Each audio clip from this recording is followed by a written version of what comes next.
As Alton Choral Society's tribute to Jane Austen here tonight, at this time of the town's Regency celebrations, I'd like to offer the first of two readings from her novels, written just down the road in that little room in Chawton.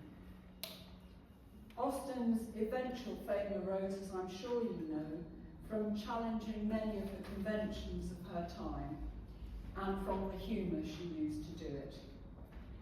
The first extract is from Northanger Abbey, which debunks the traditions of the then popular Gothic novel, particularly undermining the assumptions of what a heroine should be like.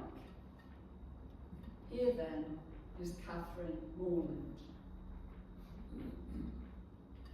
No one who had ever seen Catherine Morland in her infancy would have supposed her to be born a heroine.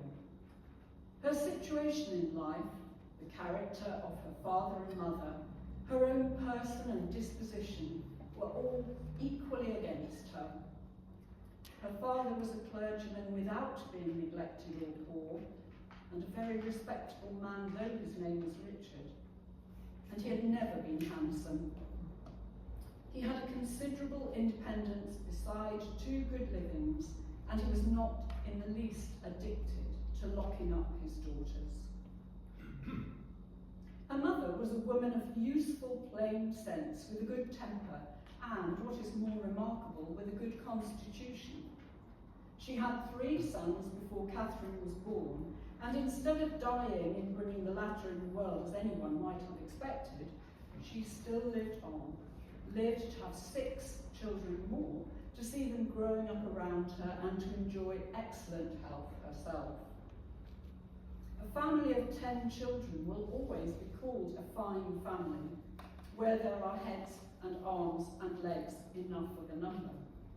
But the Morlands had little other right to the word, for they were in general very plain, and Catherine, for many years of her life, as plain as any. She had a thin, awkward figure, a sallow skin without colour, dark, lank hair and strong features. So much for her person, and not less unpropitious to heroism seemed her mind.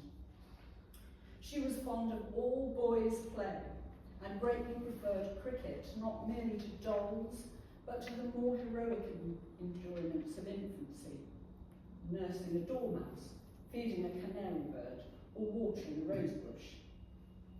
Indeed, she had no taste for a garden, and if she gathered flowers at all, it was chiefly for the pleasure of mischief. At least, so it was conjectured, from her always preferring those which she was forbidden to take. Such were her propensities. Her abilities were quite as extraordinary. She never could learn or understand anything before she was taught, and sometimes not even then, for she was often inattentive and occasionally stupid. Her mother was 3 months in teaching her only to repeat the beggar's petition, and after all, her next sister Sally could say it better than she did. Not that Catherine was always stupid, by no means. She learnt the fable of the hare and many friends as quickly as any girl in England. Her mother wished her to learn music, and Catherine was sure she should like it, for she was very fond of tinkling the keys of the forlorn old spinet. So at 8 years old, she began. She learned for a year and couldn't bear it. And Mrs. Morland, who didn't insist on her daughters being accomplished in spite of incapacity or distaste, allowed her to leave off. The day which dismissed the music master was one of the happiest of Catherine's life. Her taste for drawing was not superior, though whenever she could obtain the outside of a letter from her mother, or seize upon any other odd piece of paper, she did what she could in that way, by drawing houses and trees and hens and chickens, all very much like one another. Writing and accounts she was taught by her father, French by her mother. Her proficiency in either was not remarkable, and she shirked her lessons in both whenever she could. What a strange, unaccountable character. For with all these symptoms of profligacy at 10 years old, she had neither a bad heart nor a bad temper, was seldom stubborn, scarcely ever quarrelsome, and was very kind to the little ones, with few interruptions of tyranny. She was, moreover, noisy and wild, hated confinement and cleanliness, and loved nothing so well in the world as rolling down the green slope at the back of the house. Catherine, who still had nothing heroic about her at the age of 14, still preferred cricket, baseball, riding on horseback and running about the country to books, or at least books of information.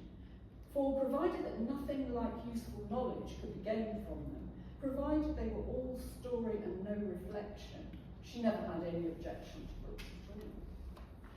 But from 15 to 17, she was in training for a heroine. She read all such works as heroines must read to supply their memories with those quotations, which are so serviceable and so soothing in the vicissitudes of their eventual lives.